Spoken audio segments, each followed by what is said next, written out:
الحمد لله نحمده ونستعينه ونعوذ بالله من شرور أنفسنا ومن سيئات أعمالنا من يهده الله فلا مضل له ومن يضلل فلا هادي له وأشهد أن لا إله إلا الله وحده لا شريك له وأشهد أن محمدا عبده ورسوله أما بعد. Hii ni darasa ya 8 ikhwa karim katika kitabu cha at-tajrid as-sarih li ahadith al-jami' as-sahih, yani mukhtasar al-Bukhari ya al-Imam az-Zubaydi rahimahullah ta'ala.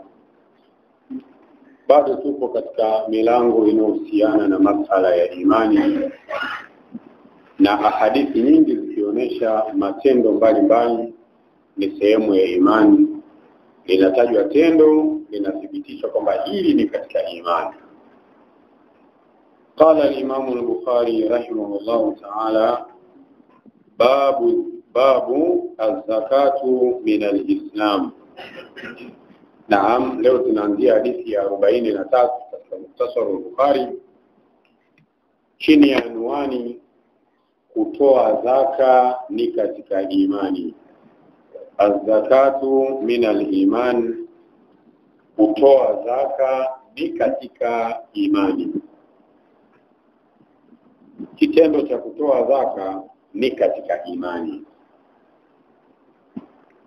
An Talha ibn Ubaydillah radiyallahu anhu yaqul, kutoka kwa Talha ibn Ubaydillah, na msikiti ambao huko ndio umepewa jina la sahaba huyu, unaitwa Masjid Talha ibn Ubaydillah, moja kati ya waliobashiriwa pepo wale 10. Talha ibn Ubaydillah radiyallahu anhu anasema, Talha,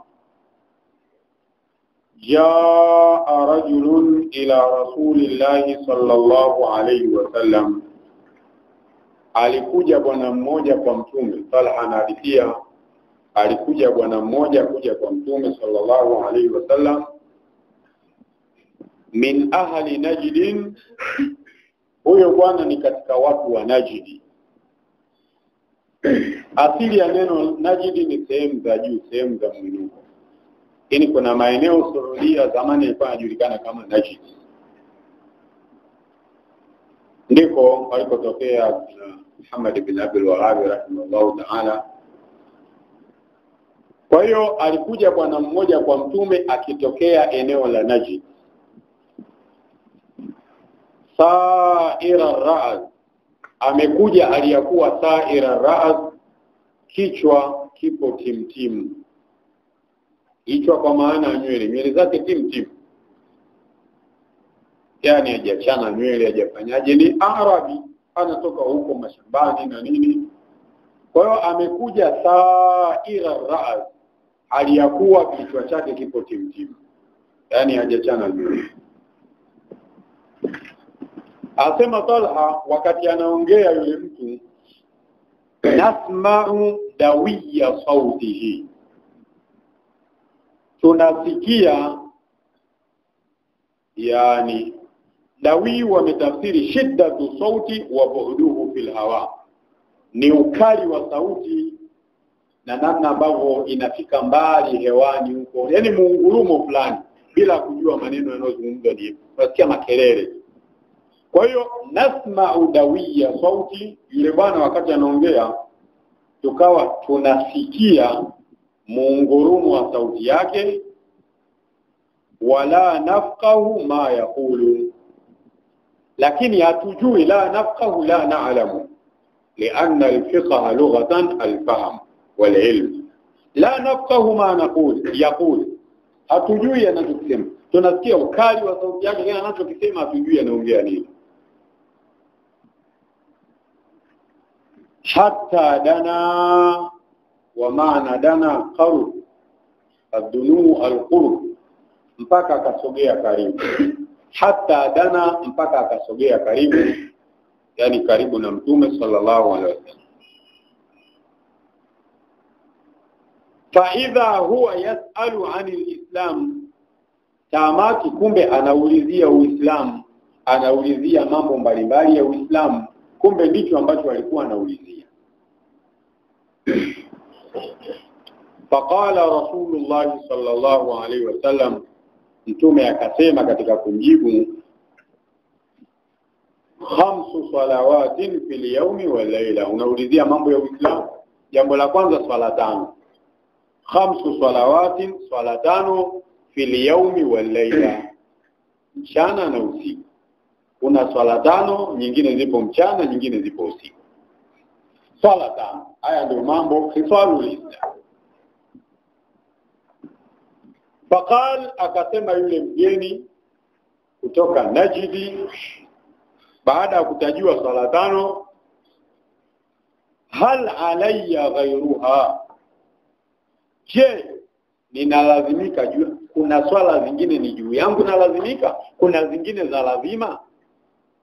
Hal alayya ghayruha, je, juu yangu kuna zingine za lazima?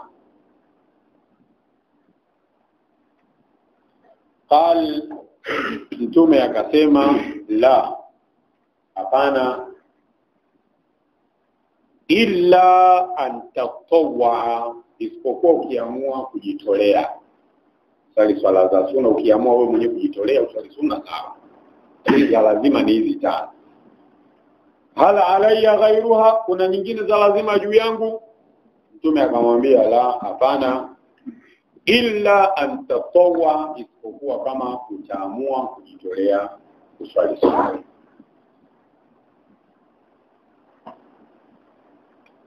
Qala Rasulullah sallallahu alaihi wasallam, mtume akaendelea kumtajia khisali al-Islam, mambo ya Kiislamu. Baada ya kumtajia swala, akamtajia wasiyamu Ramadhani, jambo lingine ni funga ya Ramadhani. Sababu Waislamu haiko mbali sana hiyo Ramadhani. Sasa hivi tupo mfungo 8 na hii kwenye mwezi 19 hivi tunaingia kwa masaa 20, manake mfungo 9, mfungo 10 Shaaban. Yaani ni wastani wa miezi 3 tu iko mbele kabla ya Ramadhani, haiko mbali bila. Naam, kwa hiyo maandalizi yanafanyika mapema, tuna miezi 3 na kitu kuisogelea Ramadhani biidhnillah. Funga ya Ramadhani. Qal, akasema yule mgeni kutoka Najdi, hal alayya ghayruhu, je, juu yangu kuna kingine, kuna cha lazima kingine katika upande wa funga? Qal, mtume akasema, la, hapana, illa an tatawwa, isipokuwa ukiamua kujitolea. Yani ukafunga Jumatatu, ukafunga Alhamisi, ukafunga siku nyeupe, ukafunga Arafa, ukafunga Ashura, mengine au ni tatawuat, funga za sunna. Ya lazima ni Ramadhani. Qal, asema mpokeaji wa hadithi Talha, wa dhakara lahu Rasulullah sallallahu alaihi wasallam al-zaka. Mtume pia alimtajia bwana habari za zaka. Na katika zaka ndio ambapo Imam Bukhari ameweka kichwa cha habari hapa, kwamba kutoa zaka ni katika Uislamu. Mtume pia alimtajia zaka kwamba katika mambo ya lazima katika Uislamu ni kutoa zaka. Qal, akasema yule mgeni kutoka Najdi, hal alayya ghayruha, je, katika zaka, ukitana zaka kuna wajibu wangu mwingine hapo? Qala, mtume akasema, la, hapana, illa an tatawwa, isipokuwa kama utaamua kujitolea. Yani baada ya zaka ukaamua kujitolea, sadaka baada nimemsaidia wewe, nimefanyaje, hizo ni sadaka za kujitolea. Lakini ulazima mkubwa huko katika zaka. Zaka ni lazima, ukifikisha nisabu kiwango hujatoa zaka unapata dhambi. Qal, anasema Talha, fa adibara ar-rajulu, akaondoka. Adibara anakatoa mgongo, anaondoka zake. Fa adibara ar-rajul, yule bwana akageuza mgongo, anaondoka zake. Wa huwa yaqul, akaondoka huku akisema, wallahi, ninaapa kwa Allah, la azidu ala hadha wala anqus, sizidishi juu ya aya wala sipunguzi. Kwa maana aya ya lazima niwaambia mimi nafanya aya ya lazima, sizidishi wala haya lazima tupunguze. Nafanya haya, la azidu ala hadha wala anqus, sizidishi juu ya haya wala tupunguze. Qala Rasulullah sallallahu alaihi wasallam, Mtume akasema, aflaha in sada, atakuwa amefanikiwa kama atasema kweli. Kama atayasimamia kweli mambo ya lazima, atakuwa amefanikiwa. Tabia lazima ndio ya lazima, mengine haziachi. Kama ni mkweli kwamba hata yaacha ya lazima, aflaha, atakuwa amefanikiwa. Aflaha in sada, angalia shat in sada, atakuwa amefaulu kama atakuwa mkweli.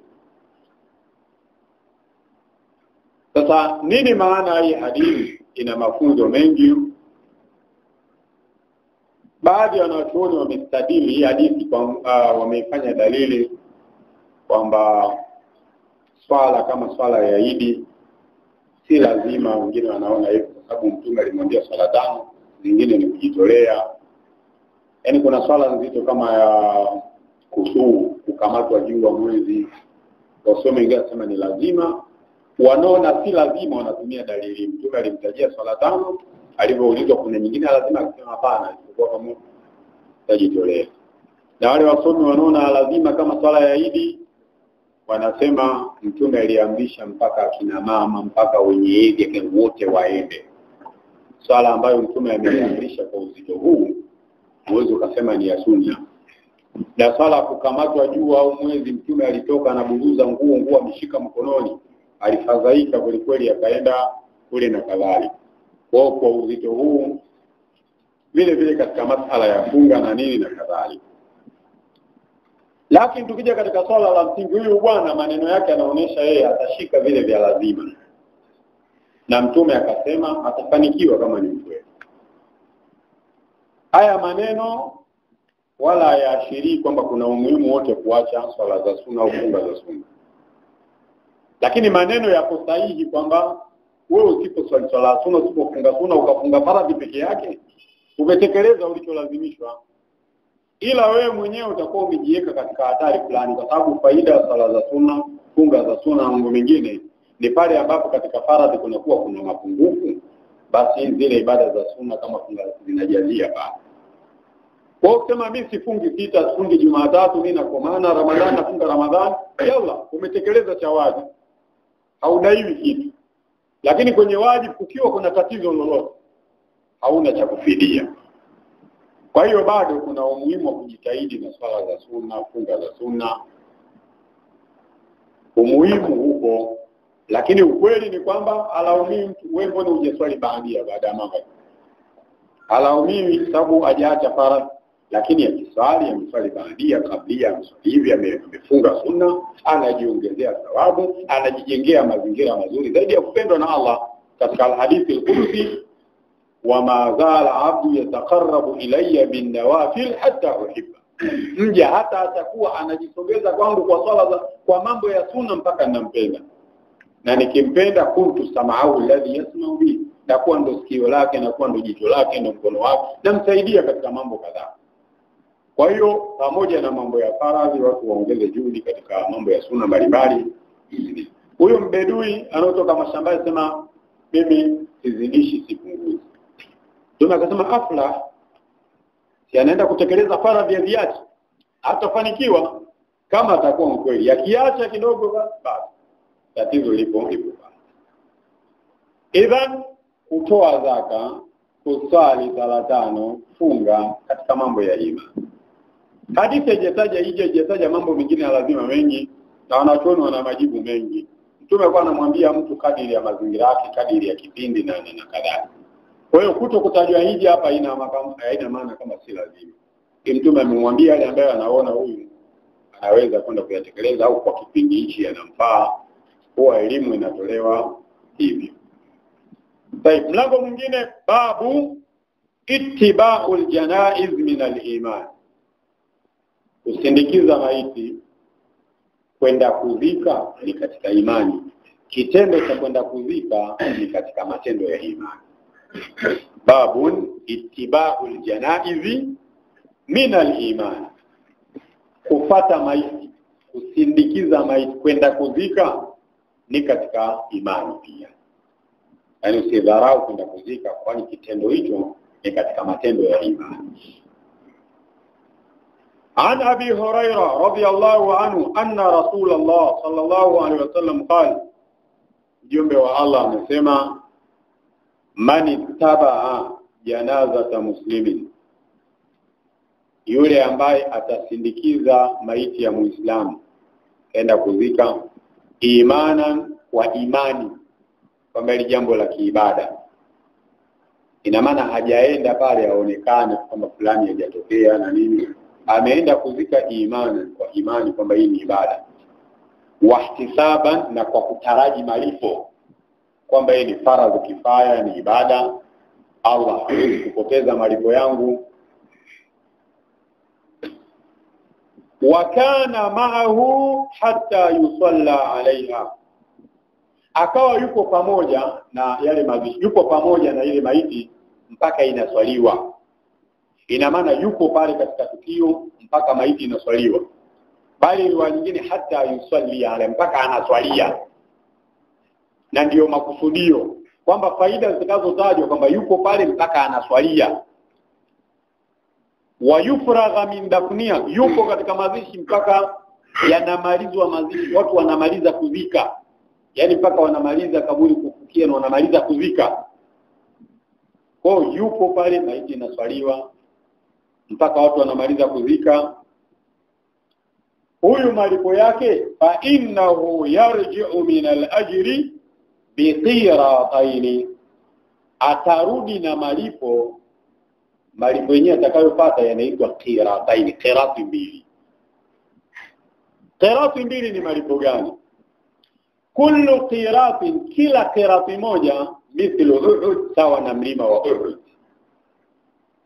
Uhud ni mlima upo Madina, vilitokea vita ambavyo viliitwa hivyo kwa jina la mlima huo, vita vya Uhud. Na wale ambao wanaenda hija Maka na wanafika Madina kwenye ziara, huwa wanatembelea kwenda kuangalia mlima wa Uhud. Na mtume alikuwa anapanda juu, bali mtume alisema Uhud yuhibbuna wa nuhibbuhu, huu mlima unatupenda na sisi tunaupenda. Siku moja mtume na Abu Bakar na Umar na Uthman walikuwa juu, mlima ukacheza kidogo, mtume akamwambia uthbutu, tulia, sababu juu yako kuna mtume, kuna shahidi, kuna fulani fulani. Kwa hiyo ni mlima ambao maarufu huko Madina na una historia kubwa katika Uislamu, na mtume alikuwa akitembelea. Kwa mtu akifika Madina kwenda kutembelea mlima wa Uhud ni swala la qurba, swala la ibada. Kwa hiyo kuna riwaya nyingine nasema qirati mbili kama milima miwili. Kwa hiyo wewe kama hujauona mlima wa Uhud, na wengi watu kwenye YouTube na nini, hata kama hujafika kule unaweza ukauona, picha zipo nyingi za mlima wa Uhud na kadhalika. Lakini almuhimu, kama haujui sura yake, chukulia qirati moja ni kama mlima mmoja. Yaani malipo ambayo atapata qirati mbili ni kama milima miwili. Yaani thawabu zake ni kama unavyoona ukubwa wa milima miwili. Kullu qirat, kila qirati moja, mithlu Uhud, ukubwa wake ni kama mlima wa Uhud. Huyu atakayepata thawabu milima miwili ni yule ambaye ameshiriki mazishi mpaka mwisho, hata yufragha min dafniha, mpaka watu wanamaliza kuzika.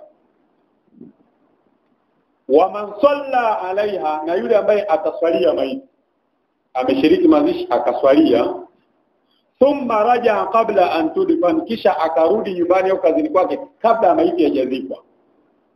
Ina maana ameenda katika msiba, baada ya kuswalia hajaenda makaburini kuzika, baada ya kuswalia kaondoka kuendelea na mambo yake mengine. Kwa kashiriki mpaka kwenye kuswalia. Huyu fa innahu yarji'u bi qirat, atarudi nyumbani na thawabu sawa na qirati, mlima mmoja. Yaani thawabu zake ni nusu. Atakayeshiriki mpaka kuswaliwa, thawabu zake ni kama mlima mmoja. Atakayeshiriki mpaka mazishi mwisho, watu wamezika wamemaliza, sawa na milima miwili. Kwa hiyo ashahid, swala la kuzika ni katika ibada, na tuweke msisitizo katika kuswalia. Watu wengi tunaenda kuzika kwenye kuswalia, jamani, bado muamko mkubwa. Kwa maana kwamba ikifika jamani tuswalie maiti, kila mtu anajitenga kwa, yani bado tuna mawazo yale kwamba wanaoswalia maiti ni wazee, wanaoswalia maiti ni watu fulani, labda sio na kitu gani mwilini na nini. Tuondoe hizi fikra. Kumswalia maiti ni jambo la msingi sana, ndio dua yako kubwa unamuombea. Tumesoma hapa kwenye kitabu kilichomaliza ahkamu janaza, mtu akiswaliwa na watu 40 wasomshirikisha Allah, dua zao zinakubalika. Mtu akiswaliwa na watu 100, dua zao zinakubalika. Akiswaliwa na safu 3, kwa unapoenda kuzika, wewe msaada wako mkubwa sana kwa aliyekufa ni kuswalia ile maiti. Yaani usikimbie kuswalia, yaani kuswalia ni muhimu na ni msaada wako mkubwa sana kuswalia ile maiti. Taban, mlango mwingine, babu khawfi almu'mini min an yahbata amalu wa huwa la yash'ur. Hofu ya muumini yasije akaporomoka matendo yake hali ya kuwa ahisi ajui. Yaani muumini anatakiwa awe na hofu. Kuna baadhi ya matendo yanaweza kufanya thawabu zake zikaporomoka huku yeye mwenyewe ategemei. Yeye mwenyewe anaona mambo yanaenda vizuri, kumbe kuna mambo anayafanya, yale malipo aliyoyapata yanafutika, yanaporomoka. Ina maana mtu anatakiwa ajikague, angalie matendo. Kuna matendo mengine yanaharibu maamali. Babu khawfi almu'mini min an yahbata amalu wa huwa la yash'ur. Hofu ya mu'min yasije matendo yake yakaporomoka, wa huwa la yash'ur, aliyakuwa ahisi hajui.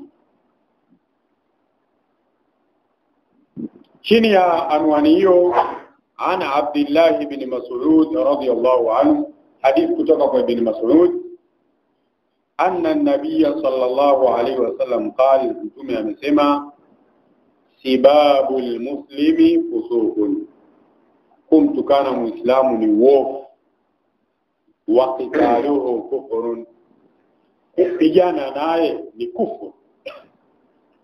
Wa qitaluhu kufrun, kupigana naye ni kufuru. Lakini kufuru hii wanawachuoni wanakubaliana ni kufuru ndogo. Yaani kitendo cha kupigana si kizuri, kitendo kibaya na si kitendo cha imani. Lakini utaki kuwakufurisha, imetokea watu wawili wamegombana, wamepigana ngumi, kwamba tamkeni tena shahada, kwa sababu mtume amesema qitaluhu kufur.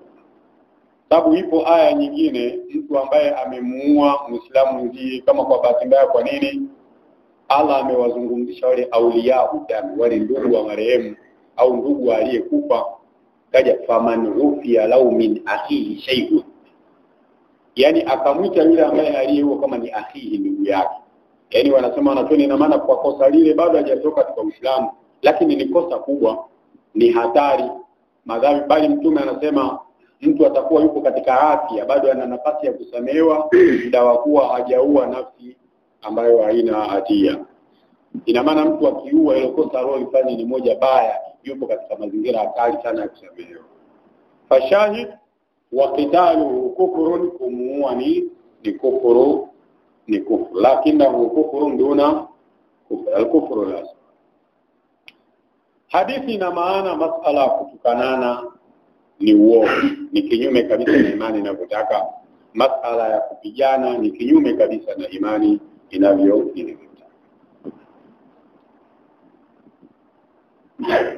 An Ubadah bin Samit radiyallahu anhu, kutoka kwa Ubadah bin Samit, anna Rasulullah sallallahu alaihi wasallam kharaja yukhbiru bi lailatul qadr. Siku moja mtume alitoka nyumbani kwake, anaenda kwa Waislamu, labda msikitini wapi. Alitoka kwa lengo la kuambia Lailatul Qadr, yani tarehe yake. Lailatul Qadr ni mwezi fulani, tahdidan bidabt tarehe fulani ndio inapatikana Lailatul Qadr. Kwa mtume alitoka anaenda kuambia, ina maana alitajiwa tarehe fulani, anaenda kuambia. Wakati anatoka anaenda kuambia, fatalaha rajulani min almuslimin, wakagombana. Taraha takhasama wa tanazaa, talaha takhasama wa tanazaa, wakagombana Waislamu wawili. Yaani mtume anaenda kuambia Lailatul Qadr ni lini, kakuta watu wawili wanagombana. Tangia sema mmoja wapo ni Ka'b ibn Malik, na walikuwa kuhusiana na mambo ya madeni na nini, na yeye anagombana, mmoja anamdai mwenzie, wameshinda kuelewana kwa anagombana. kuhusiana na masala ya madeni.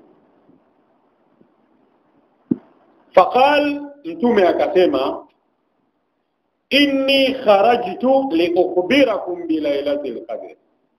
Mimi nilitoka, lengo nilikuwa nakuja kuwaambieni lailatul qadr. Nilitoka nije kuwaambieni lailatul qadr. Wa innahu talaha fulanun wa fulanun, lakini wakagombana fulani na akawataja majina, wakagombana fulani na fulani. Farufiat, ikanyanyuliwa ile habari ya Lailatul Qadr siku gani ikawa imenyanyuliwa, Allah ameinyanyua. Farufiat, Lailatul Qadr ikanyanyuliwa. Kunyanyuliwa huku sababu mtume amesema mbele, jitahidini mwezi fulani fulani. Kunyanyuliwa huku sio kama imenyanyuliwa haipo tena milele. Anajua sema hapana.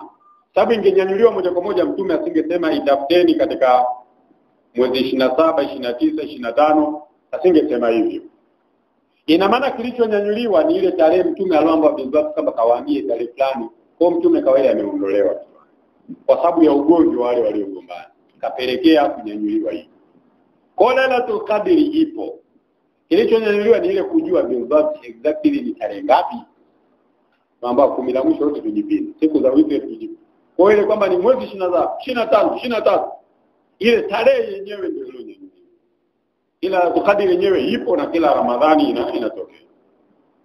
Na mtume akasema wa asa an yakuna khayran lakum. Huenda huko kunyanyuliwa ikawa ni kheri kwenu. Ni kheri kivipi? Ina maana sasa hivi tunalazimika Ramadhani yote tuihangaike kuitafuta. 10 la mwisho lote tuhangaike kuitafuta.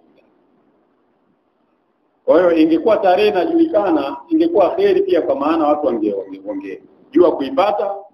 Lakini kunyanyuliwa tarehe bado imebakia kheri, kwa maana watu 10 la mwisho lote wanahangaika. Wakati ingejulikana ni tarehe fulani, watu tungekuwa tunatahayyad, yani tunaivizia. Kama misikiti mingi mwezi 27 ndio watu wanaenda kuswali. Siku zingine zote mtu atatarawea pia. Kwa hiyo imenyanyuliwa na mtume anasema wa asa an yakuna khaira lakum, huenda ile jambo likawa ni khairi kwenu, kwa maana mkaongeza juhudi kuitafuta 10 lote. Iltamisuha, sasa itafuteni Lailatul Qadr fi 7, katika 7. 7 hapa anakusudia 27, sababu ni 10 la mwisho. 27 au sio, mwingine anasema katika siku 7, zikibakia siku 7 mwezi kuisha. Kwa hiyo 7 akikusudia siku 7 zimebakia, ina maana mwezi 23. 23 ndio zimebakia siku 7. Kwa hiyo itafuteni kwenye 7, kwa maana mwezi 27 au mwezi 23, kwa maana siku 7 kabla ya mwezi kuisha. Wa 9 itafuteni katika 9. Ima 29 au 9, zikiwa siku 9 zimebakia kabla ya Ramadhani kuisha, kwa maana mwezi 21. Tafuteni mwezi 21, hapo ni siku 9 zimebaki mwezi kuondoka. Wal 5 itafuteni katika 5, kwa maana mwezi 25. Kwa hiyo itafuteni kwenye 7, kwa maana mwezi 27 au 23, siku 7 kabla ya Ramadhani kuisha. Itafuteni kwenye 9, mwezi 29 au 21, siku 9 kabla ya Ramadhani kuisha. Wal 5 itafuteni katika 5, kwa maana mwezi 25. Kwa hiyo mtume hapa ametaja siku 3, na hadithi nyingine inasema tafuteni katika siku za wiki 10 la mwisho, siku za wiki 21, 23, 25, 27, 29, siku za wiki. Kwa hiyo hadithi inaonyesha kwamba ugomvi, watu kugombana, kupigana, kufanyaje, kama walivyosema katika Fathul Bari au Sharh ya Muslim ya Nawawi, kwamba yani anna al-khusumata, magomvi ni sababu ya kuletewa al-uqubatul ma'nawiyya, adhabu ya kimaana. Adhabu ya kimaana vipi? Adhabu ile tupata sisi wote hapa, sio kama tumepigwa mwilini tumefanyaje, lakini ile tarehe la Lailatul Qadr imenyanyuliwa. Kwa hiyo kiasi fulani tunalazimika sasa kupambana Ramadhani yote 10 la mwisho lote. Wakati tarehe ingekuwa ni tarehe fulani, labda mtu angekuwa anajua leo ndo naenda kuitafuta. Kwa kiasi fulani kuna adhabu imetupata kwa sababu ya watu wawili tu ambao walikuwa wanagombana. Mmoja alikuwa anadai haki yake sawa, lakini anadai kwa nidhamu gani? Sema hatuoni sawa, tunahitaji ugomvi wakati mmoja ni haki yake ni lake. Huenda anamdai mtu ambaye huenda walinyanyua sauti sana na walikuwa msikitini. Yaani kuna makosa walifanya hata kama mmoja ni haki yake alikuwa anadai. Lakini nidhamu iliyotumika ilikuwa ni ugomvi ambao sio sahihi. Kwa mithali mtume akawa amesaulishwa ile tarehe ambayo alikuwa anakuja kuwatajia watu msikitini kwamba ni siku fulani. Wao tujifunze kutokana na haya mafunzo, na wanawachuoni katika sherehe hizi hadithi wanatoa hayo mafunzo. Anna al-khusumata sababu lil-uqubati al-ma'nawiyya. Kugombana ni sababu ya kuletewa adhabu ya kimaana. Yaani hata usipoumia mwilini, ni kuna adhabu fulani inakupata ya kimaana kwa sababu ya khusuma. Tayeb. Mlango mwingine, babu suali Jibrila an-nabiy sallallahu alaihi wasallam anil imani wal islam wal ihsan. Huu mlango unazungumzia Jibrilu alivyomuuliza mtume. Jibrilu alivyomuuliza mtume mambo ya imani, mambo ya Uislamu na mambo ya ihsan. Yaani hapa inazungumziwa ile hadithi ndefu ya Jibril, lakini riwaya hii sio riwaya ya Umar ibn Khattab. Ni riwaya ya Huraira ambayo haina urefu sana riwaya hii. Riwaya ile tuliyozoea iliyotajwa katika 40 Nawawia ambayo ni maarufu, riwaya ya Umar ibn Khattab ndefu, bainama nahnu julus inda Rasulullah mpaka mwisho. Kindo kisa ndo kile kile cha Jibril alayhi salam kuja kumuuliza mtume masala ya imani na ihsani. Na hivi vitu vitatu ukisoma vitabu vya akida vinaitwa maratibu din, yani ndizo daraja za dini: al-Islam, al-Iman, al-Ihsan. Naanza Uislamu, kawaida unapanda kwenye iman, unapanda kwenye ihsan. Hizi tatu zinaitwa maratibu dini, ndizo daraja za dini. Ihsani ndio ya mwisho, daraja ya juu, kama ambavyo itaelezwa hapa. Unamwabudu Allah kama unamuona ukisimama katika swala, takhayari kwamba Allah yupo mbele yangu. Ihsani. Kwa hiyo namna Jibrilu alipokuja kumuuliza mtume haya mambo matatu. An Abi Hurairah radhiyallahu anhu qala, rudia tena ni riwaya ya Hurairah, sio riwaya ile maarufu tuliyozoea bainama nahnu julus, riwaya ya Umar ibn Khattab. Abu Hurairah anasema kana an-nabiy sallallahu alaihi wasallam barizan yawman lin-nas. Kwa maana barizan zahiran, alikuwa mtume siku moja barizan, yupo dhahir, amedhihiri mbele za watu. Yaani siku moja yupo mbele za watu. Barizan yawman lin-nas, siku moja mtume yupo wazi wazi mbele za watu. Yaani yupo na watu mbele, wanamuona anaongea nao, hayupo ndani. Akiwa katika hali hiyo, fa atahu Jibrilu, akamjia Jibrilu. Na walimjua kama Jibrilu kwa sababu mwisho mtume aliwaambia, lakini alikuja katika sura ya kibinadamu. Alikuja katika sura ya kibinadamu. Kwa mara ya kwanza hawajamjua, walishangaa tu, huyu mtu sura yake ieleweki, maana ni mgeni. Lakini ni msafi, nguo zake nyeupe sana, hajachafuka popote. Kwa akiangalia usafi wake na usafiri wa kipindi hicho, vumbi na nini, farasi na nini, hakuna rami, hakuna, yani mtu hajachafuka. Kuto kuchafuka kunaonesha kama sio mgeni. Lakini watu hawamjui sura yake, katika jamii ile hawamjui, inaonekana ni mgeni. Kwa hiyo ikawa wanamshangaa. Kwa hiyo alikuja pale Jibril, faqal, akaja akasema, anamuuliza mtume mal iman. Ile riwaya kule akhbirni anil iman. Mal iman, ewe Muhammad, imani ni nini? Imani ni nini?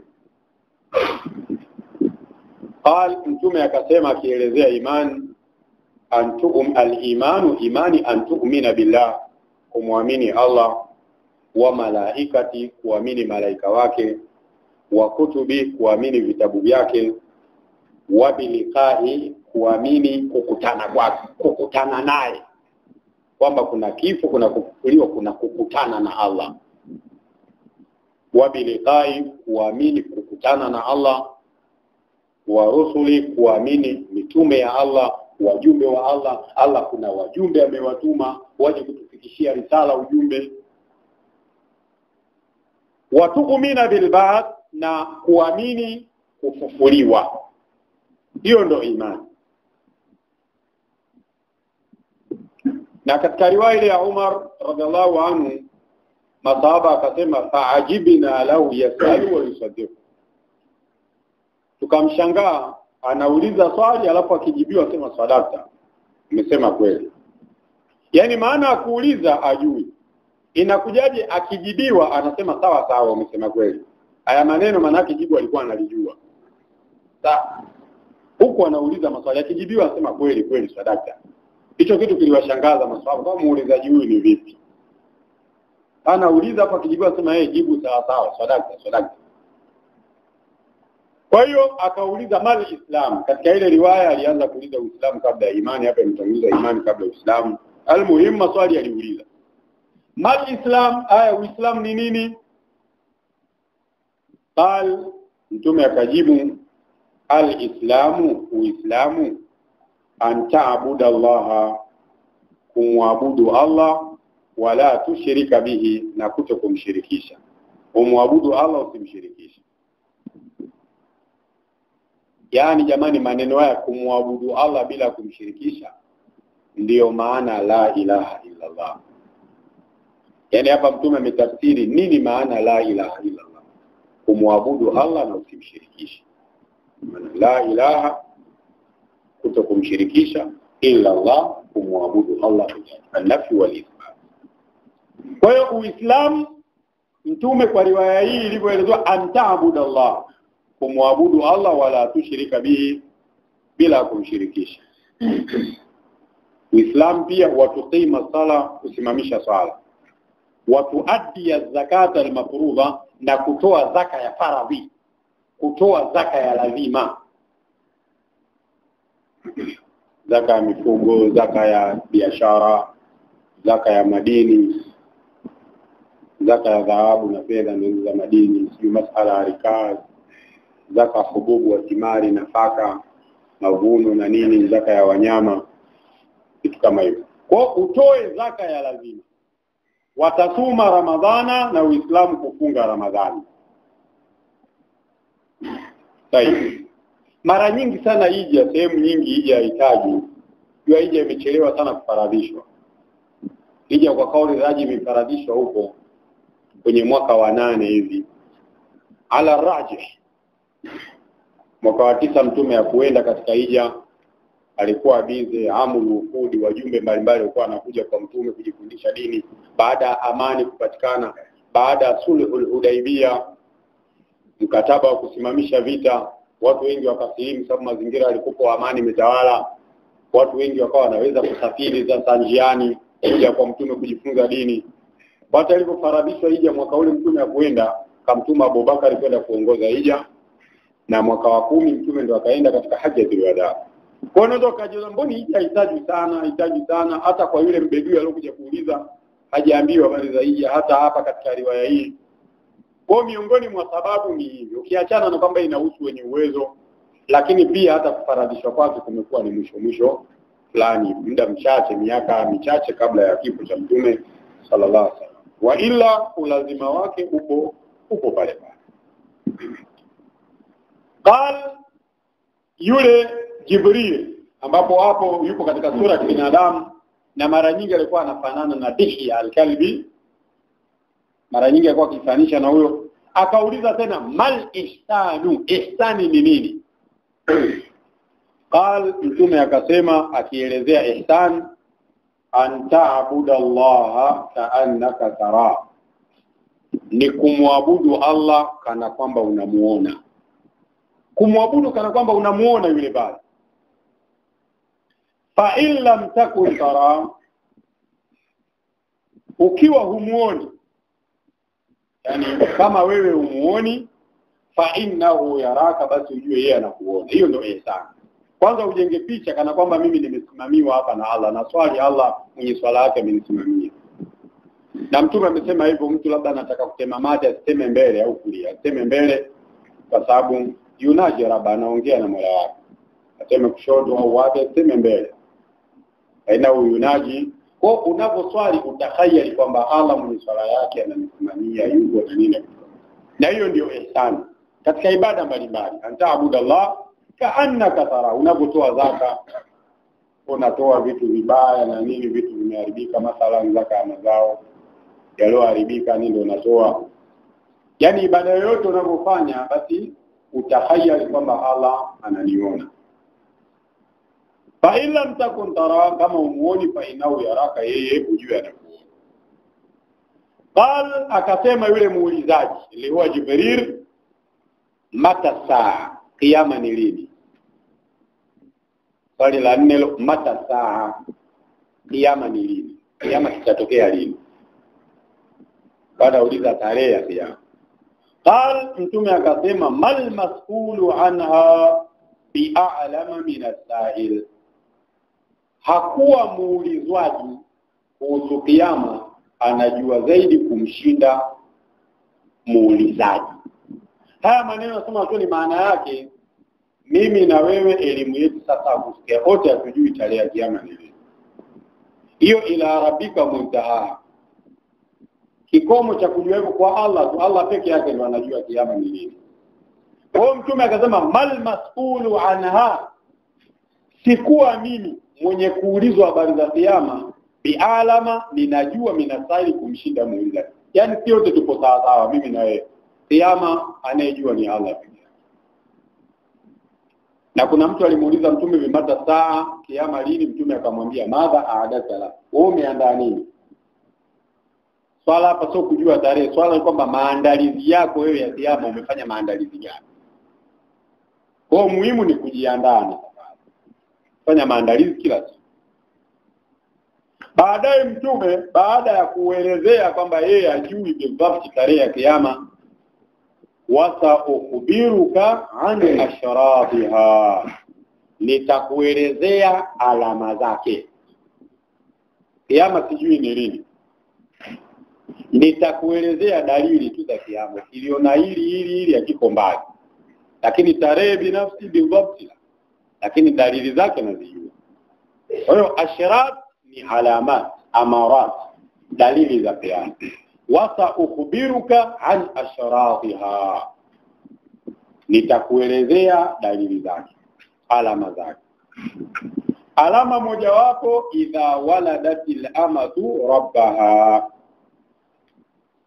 mtumwa wa kike, al-amatu, mtumwa wa kike akimzaa bosi wake,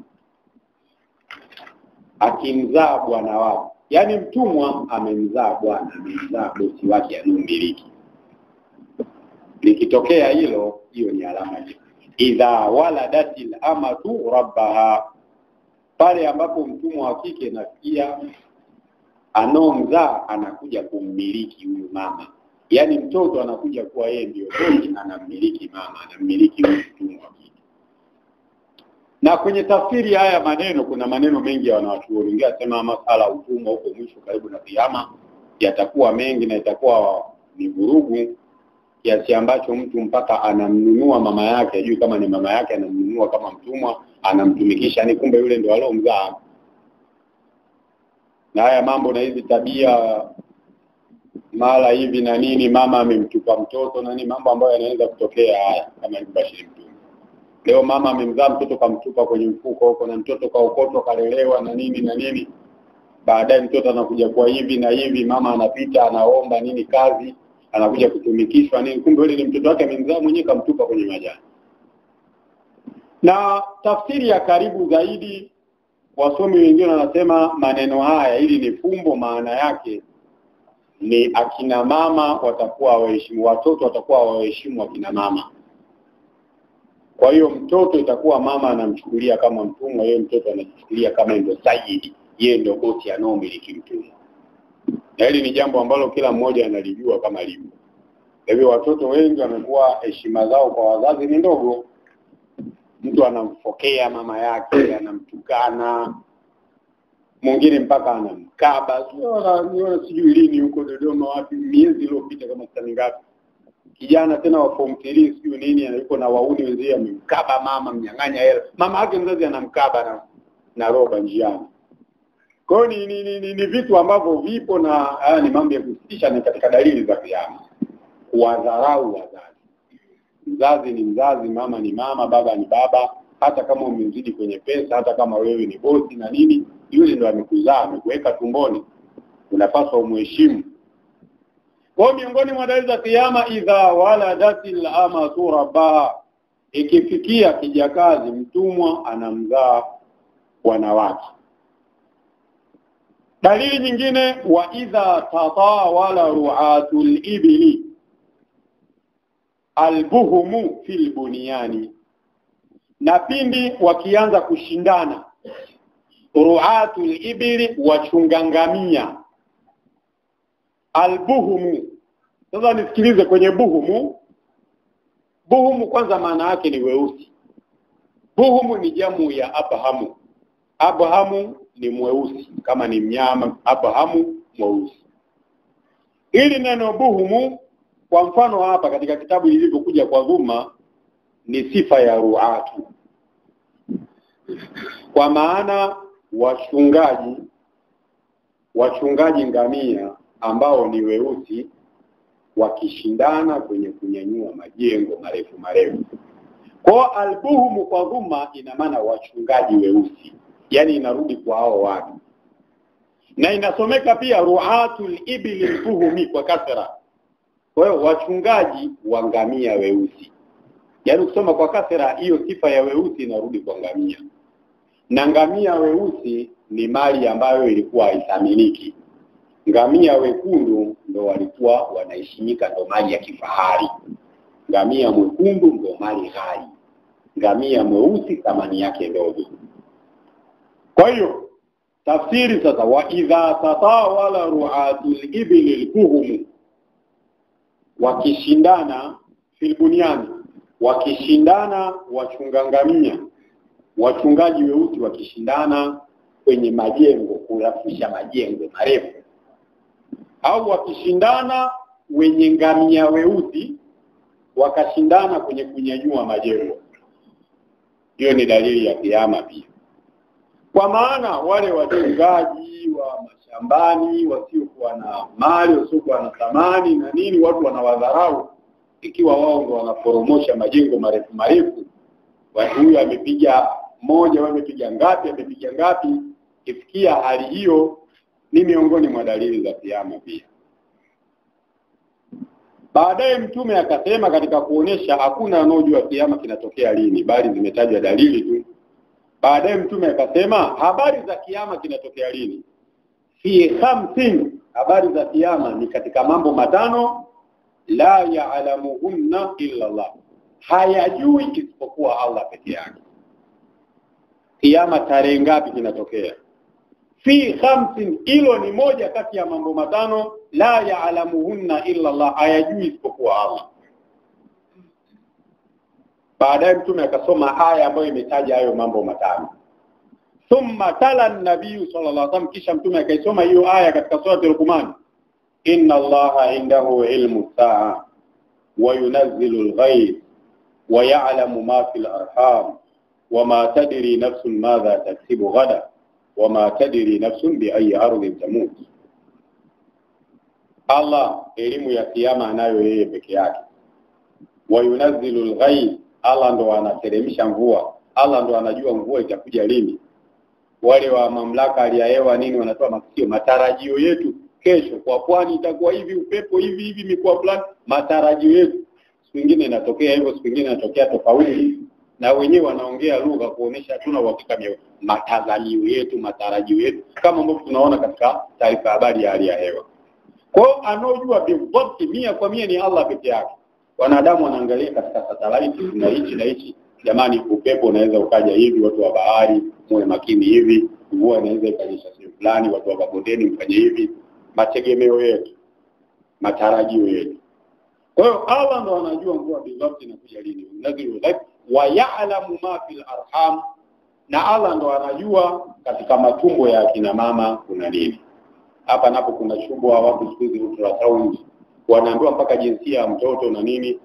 Nasema hii bado haipingani na haya. Bado wanadamu wanayajua hayo baada ya mimba kufika marhala fulani, stage fulani. Lakini sidhani kama kuna mtu mimba ya siku 3 Anaweza atakavipima akajua kuna mimba imeingia sio ya wiki na nini, lakini kujua mtoto wa kiume wa kike mapacha na nini, habari hizo mpaka mtoto awe kashachorwa mwili maumbile yameonekana na nini, ndio picha inaweza kuona. Kwa hiyo bado biwakati Allah ndo anajua tumboni kuna kitu gani. Swala lingine, hakuna nafsi najua kesho inafanya nini. Si wote hapa tuna mipango tu, kesho asubuhi wengine tutaamka na darasa tafsiri pale Jida, wengine sio tutaenda chuoni saa ngapi, wengine kesho bana kuna ndoa si wapi, wengine kesho bwana tiketi zao za kusafiri hapa kwenda mjini, wengine yote ni matarajio. Kuna mwingine inawezekana kuna mwingine ana tiketi ya kusafiri asubuhi anaambiwa kuna msiba, sio anagairisha safari ile kishakufa. Kwa hiyo ni matarajio. Allah ndo anajua bizati nini kitatokea. Na swala lingine la mwisho, hakuna nafsi inajua itafia wapi. Mtu ujui wewe utafia wapi. Ndio unakuta mgonjwa mmemuuguza mkoma hilo ndanda mnampeleka Dar es Salaam. Mnamuuguza kule labda anafia kule. Yaani unampeleka leo anakufa leo. Kiasi ambacho mngejua uenda msingempeleka msingepa. Hamjui. Kwa hiyo unasikia mtu kapelekwa leo kafia hapo wakati mwezi mzima anauguza. Anapelekwa leo au anatolewa kule anafika hapa leo anakufa hapa mwingine. Yaani almuhimu kwamba hakuna mtu anajua bizati. Na ndio maana tulisoma hapa habari za kujichimbia kaburi kabisa, kaburi lako sema hilo hairuhusiwi. Unaona juaje kama utazikiwa hapa mathalan? Nani kakwambia utafia hapa mpaka kaburi lako liwe tayari lipo sema? Tulisoma hapo kwamba kwa hiyo Mtume akasema habari za kiyama ni katika mambo matano ambayo la ya'lamuhunna illa Allah, hakuna anayejua zaidi ya Allah. Mtume akasoma hiyo aya katika Luqman, aya ya mwisho kabisa katika sura ya Luqman. Basi yule muulizaji baada ya kupewa hayo majibu, thumma adibara, akageuka anaondoka zake. Alikuja katika sura ya binadamu, kwa hiyo ameuliza maswali, baada ya kupewa hayo majibu thumma adibara, akageuza yule anaondoka. Fakal, Mtume akasema ruduhu, hebu mrudisheni, mtafuteni yule bwana yule alikuwa anauliza maswali, mrudisheni hapa. Maswahaba akaenda kumtafuta, alipitia njia hii je falami ya rau shay'a, hawajaona kitu.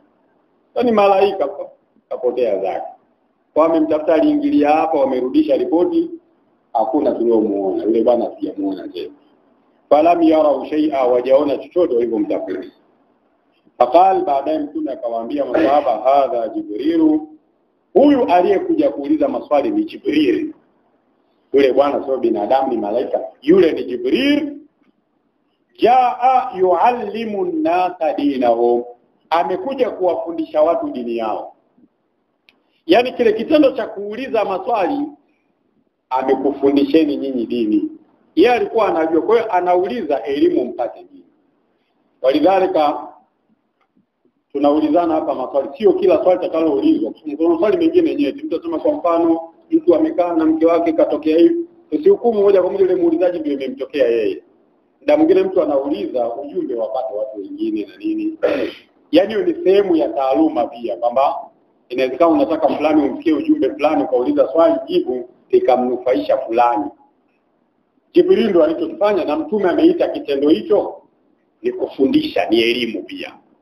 Kama mimi nauliza ujumbe umfikie fulani, hapo utakuwa umesababisha yule fulani apate elimu. Kwa Mtume akaambia yule aliyokuja hapa ni Jibrilu. Jaa, amekuja kwa nia yuallimu an-nasa dinahum, anawafundisha watu dini yao. Allahu aalam. Na muda umeenda sasa hivi, magharibi naisha karibu kidogo, darasa ndaki mfupi. Tutakuja kuendelea tena inshallah Jumatano. Allahu aalam. Hii darasa ilikuwa ni darasa ya 8 jamani, na darsu athamin, darasa namba 8 katika muhtasari Bukhari. Barakallahu fikum. Tupate adhana tuangalie kama